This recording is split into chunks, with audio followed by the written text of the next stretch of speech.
Hello welcome everyone to our channel Study path.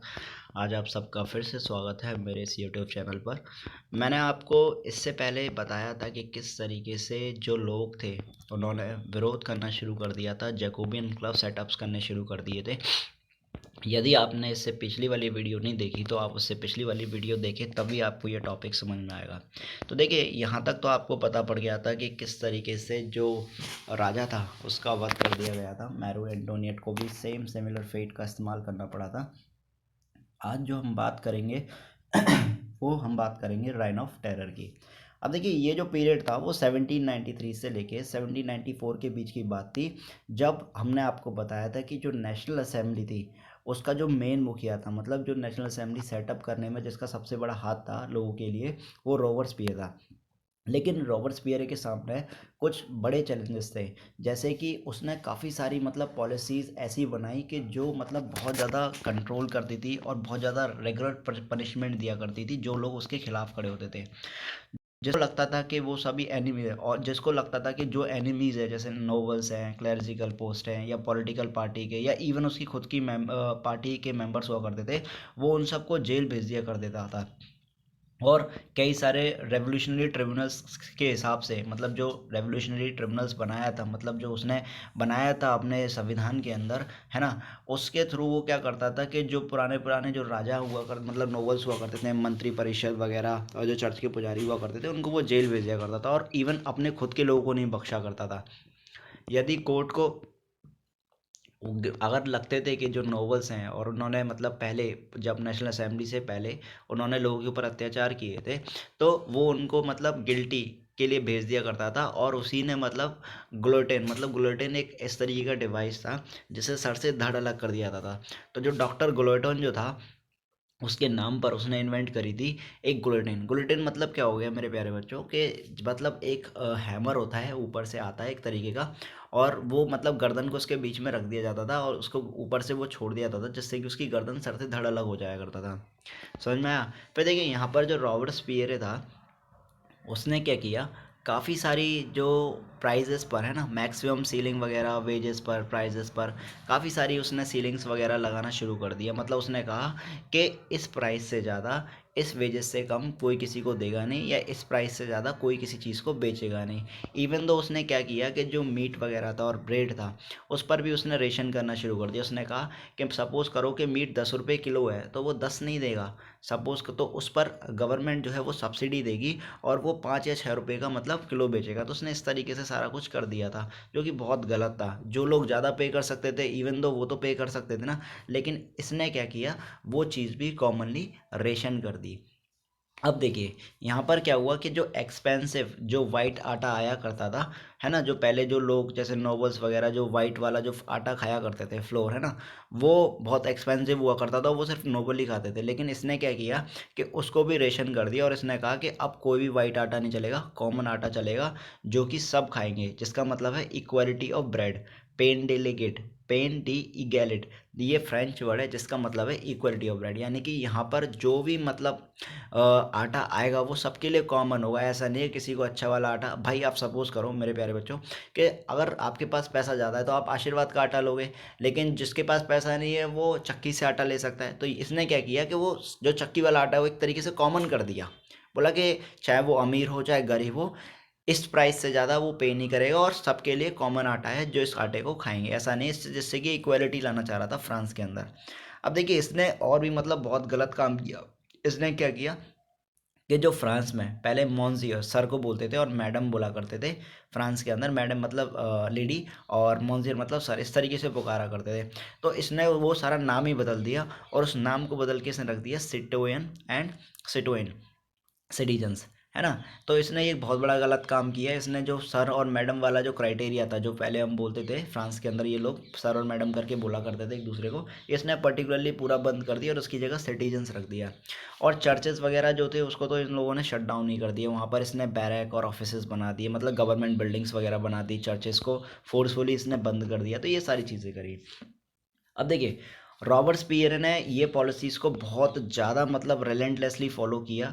लोग जो उसके खुद के, इवन दो जो उसके खुद के सपोर्टर्स थे, उन्होंने बोला कि यार हम इसका सपोर्ट नहीं करेंगे, ये रॉबर्ट्सपियर इसने तो हमें जेल में डाल दिया है। तो फाइनली उसी रॉबर्ट्सपियर के खिलाफ 1794 में एक मतलब रेवोल्यूशनरी ट्रिब्यूनल के द्वारा उसी पर केस डाल दिया रॉबर्ट्सपियर पे।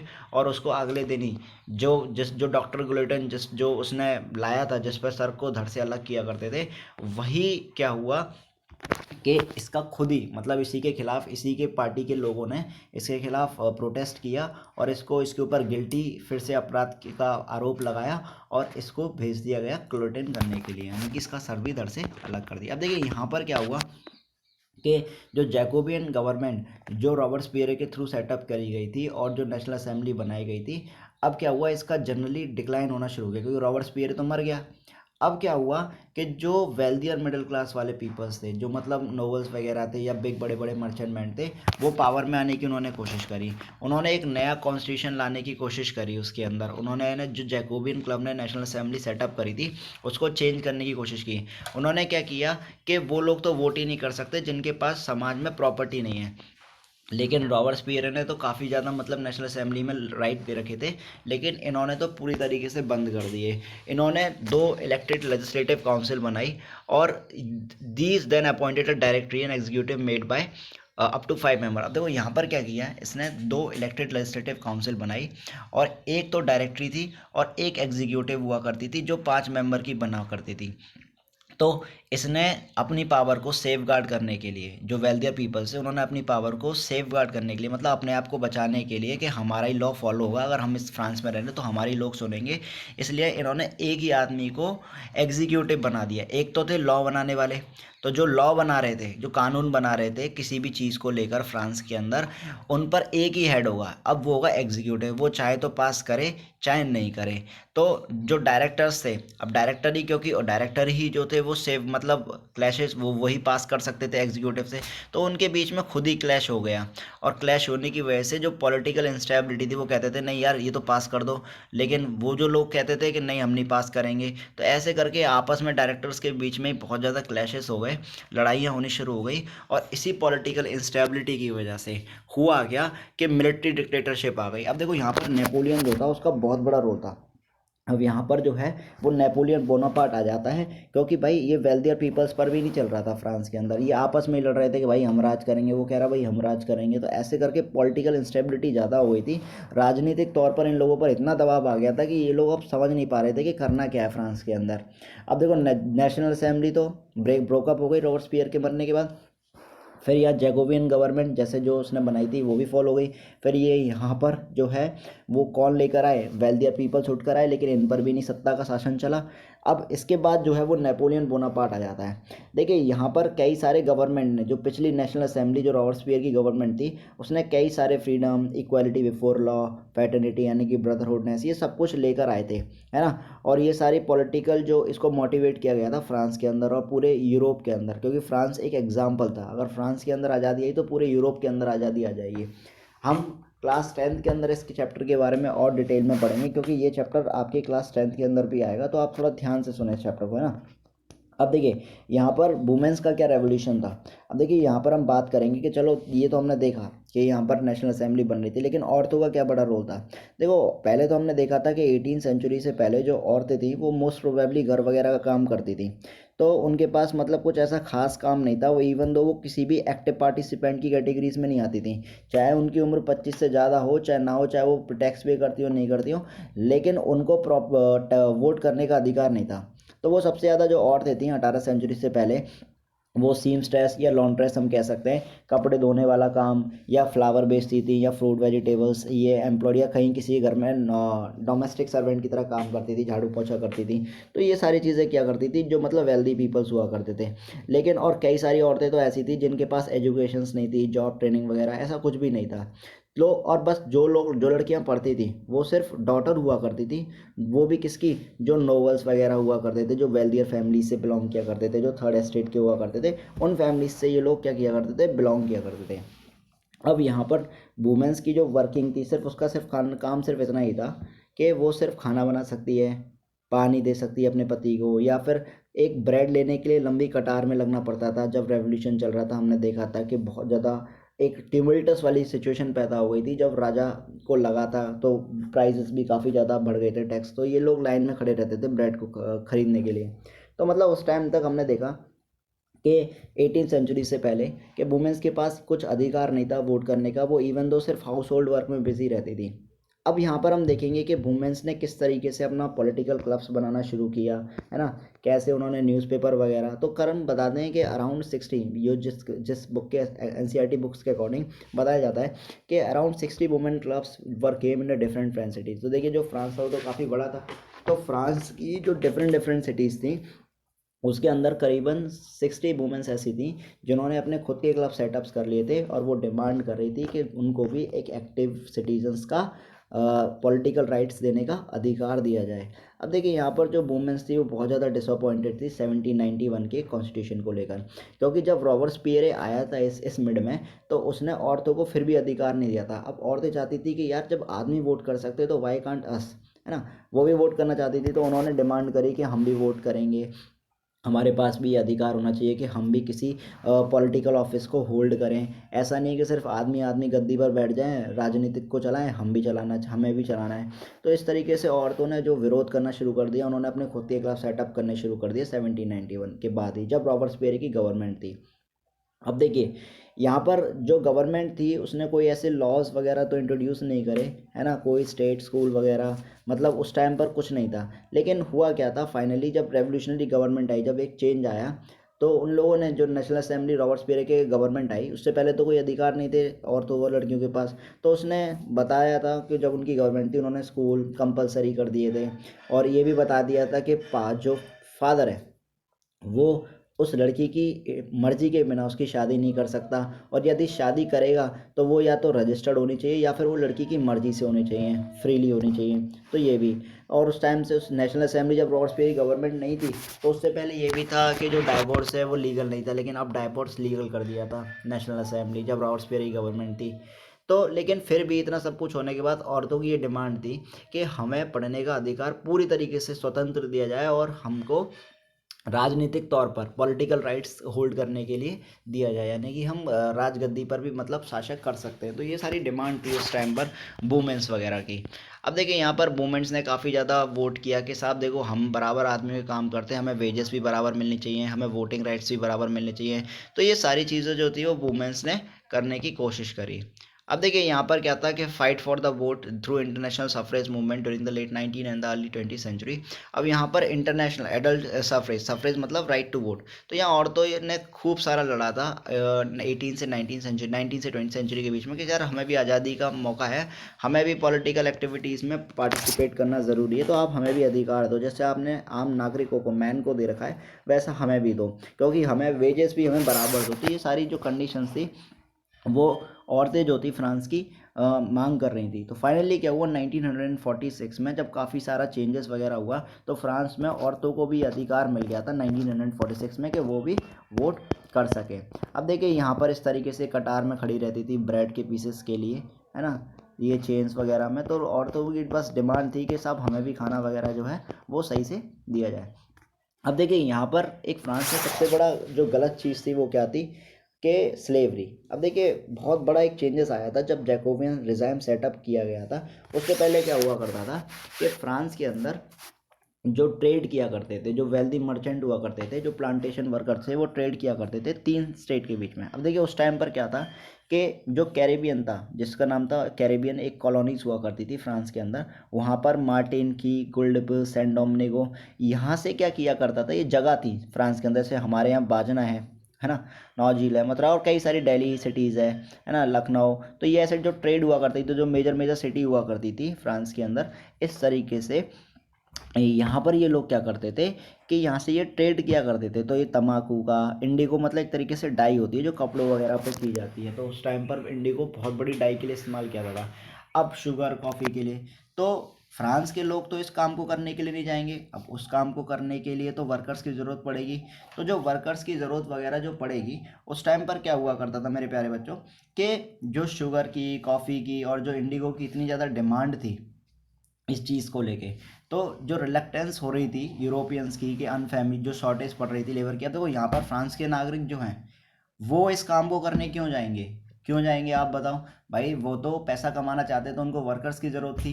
तो वो लोग क्या करते थे कि यूरोप से अफ्रीका से एक इन्होंने ट्रायंगुलर स्लेब बना रखा था कि यूरोप से अफ्रीका से अमेरिका से ट्रेड करेंगे हम। लेकिन हम ट्रेड कैसे करेंगे कि जो भी हमारे पास स्लेब होंगे, स्लेब मतलब बंधुआ मजदूर जो होते हैं, तो जो भी बंधुआ मजदूर होंगे वो उनको हम लाएंगे और फाइनली उनको हम मतलब जेल में उनको बंधुआ बनाकर और फाइनली हम उसको जेल में भेज देंगे।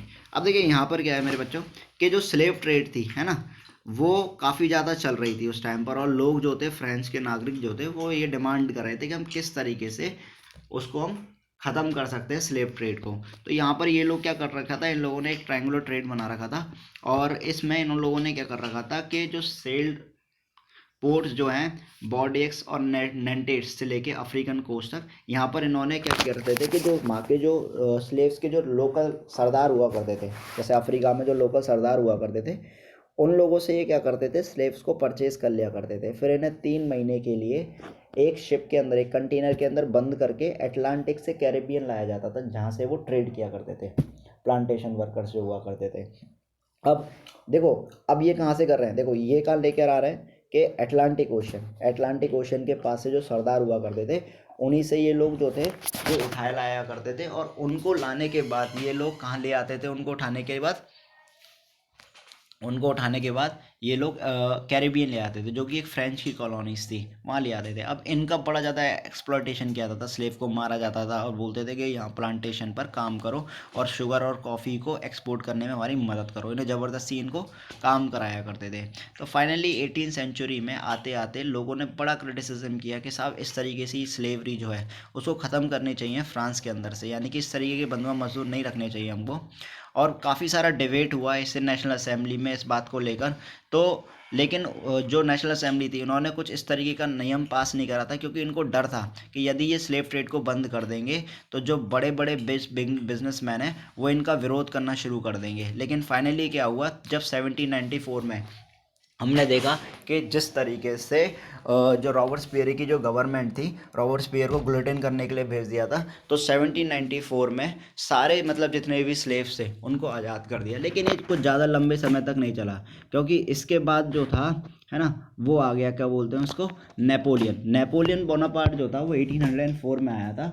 और 1804 में आने के बाद उसने क्या किया, बहुत बड़ा चेंजेस किया, उसने फिर से जो है सत्ता पर इन लोगों को बंधुआ मजदूरी लानी शुरू कर दी थी। अब देखिए यहाँ पर हम देखेंगे रेवोल्यूशन ऑफ एवरीडेज लाइफ के क्या क्या रेवोल्यूशन चल रहे थे ज़िंदगी में लोगों के। देखिए यहाँ पर पॉलिटिक्स ने जो सत्ता थी, जब हमने बताया था कि 1789 में जो रेवोल्यूशन हुआ उस दौरान में औरतों की, आदमी की और वुमेंस की काफ़ी ज़्यादा मतलब चेंजेस किए गए थे उनकी ड्रेसेस में। लिबर्टी, इक्वलिटी, फेटर्निटी वाले जो कंसेप्ट थे वो काफ़ी ज़्यादा आक्रोशित होकर निकल कर आए थे फ्रांस के अंदर। अब यहाँ पर क्या था कि हमने देखा था कि किस तरीके से जब बेस्टाइल किला पर इन लोगों ने हमला किया था 1789 में, है ना, और ये आज़ाद कर लिया था, तो इन्होंने उस टाइम पर क्या था कि जो सेंसरशिप थी उस पर इन्होंने पोस्ट कर दिया था, एबॉलिशन कर दिया था। पहले क्या हुआ करता था कि जो राजा था कि कुछ भी छापोगे तो राजा की परमिशन लेके छापना पड़ेगा।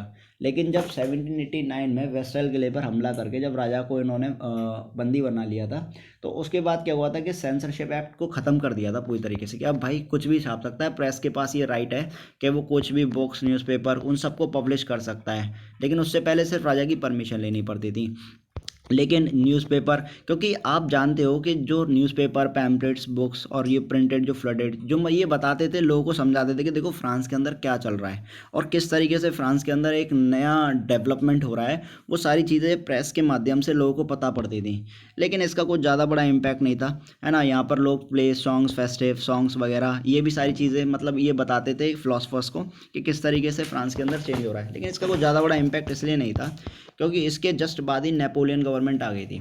अब आपने देखा कि Robespierre government fail, wealthier merchant fail हो गए, है ना। अब कंक्लूजन फाइनली क्या निकला कि नेपोलियन बोनापार्ट आ गया। अब नेपोलियन बोनापार्ट जो था उसने क्या किया, जबरदस्ती फ्रांस के ऊपर अपने आप को राजा घोषित कर दिया। और उसने अपनी जो फ्रांस थी, पहले तो वो फुली सेट फ्री हो गई थी, लेकिन फिर से उसने किंगडम्स वगैरह, है ना, डायनेस्टी वगैरह, राजा का शासन उन्होंने लागू कर दिया। लेकिन इसने कुछ फ़ायदा भी किया था। सबसे अच्छा काम इसने ये किया था कि इसने प्रोटेक्शन कर दिया था कि प्राइवेटी प्रॉपर्टीज़ को प्रोटेक्शन मिलेगा। जैसे चर्चेज वगैरह की जो ज़मीन थी, उन्होंने, रॉबर्ट्सबियरी गवर्नमेंट ने उन्होंने उनको बैरक और गवर्नमेंट ऑफिसेज बना दिया था। उस सारी चीज़ों को इन लोगों ने ख़त्म कर दिया।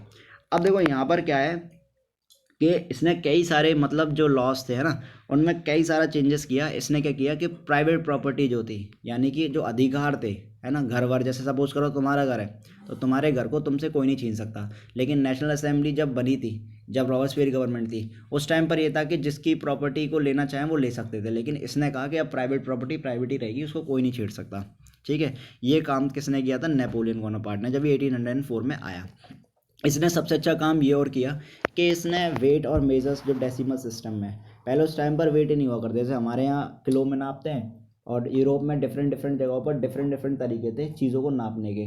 तो इसने क्या किया, एक फिक्स वेट और मेजर्स कर दिया कि साहब इतनी स्टेट के अंदर हम जो है वो इतना इतना ही, मतलब अगर केजी है तो केजी लेंगे, मीटर है तो मीटर ही लेंगे, इस चीज़ से ही नापेंगे। तो इससे क्या हुआ, एक यूनिफॉर्म आ गया था, यूनिफॉर्मिटी आ गई थी वेट और मेजर्स में। अगर सपोज करो चीनी यहाँ पर 1 किलो तोली जा रही है, एक बार से, 1 किलो के बार से, तो अगले शहर में भी वो 1 किलो के बार से ही तोली जाएगी चीनी जो है। मतलब एग्जाम्पल के लिए, कॉमनली आपको समझ में आ गया होगा इतना तो। अब देखिए, देखिए नेपोलियन आर्मी, अब देखो ये इस चैप्टर के बारे में हम 10th में और पढ़ेंगे, क्योंकि ये बहुत विस्तार पूर्वक चैप्टर है। नेपोलियन का तो बहुत बड़ा रोल है। देखिए अब फाइनली क्या हुआ कि 1815 में ये डिफीट हो गया, ये मारा गया जंग के मैदान में, है ना, ये डिफीट कर दिया गया। और प्रब नेशंस, प्रशिया, रशिया, ऑस्ट्रिया, है ना, और ब्रिटेन, इनने इसको हरा दिया था। देखिए ये टॉपिक मैंने आपको एक्स्ट्रा आपकी नॉलेज के लिए बता दिया, आपकी बुक में नहीं है। तो प्रशिया, रशिया, ऑस्ट्रिया से ही 1815 में बैटल ऑफ वाटरलू में मारा गया था। लेकिन अब हम क्लास 10th में जब आ जाएंगे, जब इस टॉपिक के बारे में और भी पढ़ेंगे, फिलहाल आपके लिए सिर्फ इतना ही काफ़ी है। और इसने कई सारे डेमोक्रेटिक राइट्स, जैसे, है ना, लीगेसी वगैरह, जो फ्रांस के अंदर जो इम्पोर्टेंट लीगेसी थी कि फ्रांस अगर छीकेगा तो पूरे यूरोप में मतलब ये सारी हलचल हो जाएगी। अगर फ्रांस में आज़ादी आई तो सब जगह पर आज़ादी आनी शुरू हो जाएगी, लोग बगावत करना शुरू कर देंगे। तो इसलिए जो फ्यूडल सिस्टम था फ्रांस के अंदर, कि भैया देखो इससे पहले हमारे जो जो पादरी वर्ग के लोग हैं, क्लैरिकल पोस्ट के लोग हैं, क्लर्जिकल पोस्ट, चर्च के पुजारी, या फिर कोई मंत्री परिषद है, तो इसने कैटेगराइजेशन कर रखा था, वो सब खत्म करे। इसने कहा सब कॉमन है, ऐसा कुछ नहीं है कि सब हम पदों में बांटें। तो इसने ये सारी चीज़ों को एबॉलिश कर दिया। कॉलोनीज वगैरह को इसने वो कर दिया, बॉन्डेज वगैरह जो थी, सॉवरेनिटी जो थी नेशन स्टेट की, वो भी इसने काफ़ी ज़्यादा लाई। और टीपू सुल्तान और राजा राम मोहन, वो भी एक तरीके के एग्जांपल्स हैं। जो हमारे यहाँ कंट्री में राजा राम मोहन और टीपू सुल्तान, इन्होंने भी कई सारे आइडियाज़ जो थे उस टाइम पर जो फ्रांस में चल रहे थे वो लिए थे 1804 में। अभी देखेंगे हम लोग जब राजा राम मोहन की हिस्ट्री पढ़ेंगे तो उसने किस तरीके से, आपने इतना ही पढ़ा होगा कि किस तरीके से उन्होंने सती वाला सिस्टम जो बैन किया था। उसने लीगल मैरिज जो थी वो जो पहले मैरिज नहीं कर सकती थी, जिसका हस्बैंड मर जाता था, वो भी लागू किया। तो वो सब कहाँ से लिए थे? ये सब फ्रांस से लिए थे। आई होप मैन कि आपको ये सभी चैप्टर्स, आप सभी बच्चों को समझ में आया होगा। और देखिए अगर मेरी स्पीड थोड़ी ज़्यादा है तो आप लोग इसको थोड़ा कम पिक्सल्स पर कर देख सकते हैं, स्पीड कम करके भी देख सकते हैं, क्योंकि यूट्यूब में एक ऐसा ऑप्शन है। यदि आपको पसंद आए तो आप लाइक कीजिए, यदि आपको नहीं पसंद आए तो आप डिसलाइक कीजिए, लेकिन मुझे बताइए कि मैं कहाँ गलत हूँ और मुझे किस चीज़ को कैसे समझाना है ना। God bless you all. मैं फिर मिलूँगा अगली क्लास में। आज इसी के साथ मेरा चैप्टर समाप्त होता है। मैं नेक्स्ट क्लास में नेक्स्ट चीज़ के साथ, नेक्स्ट लेक्चर के साथ मिलूँगा। बाय।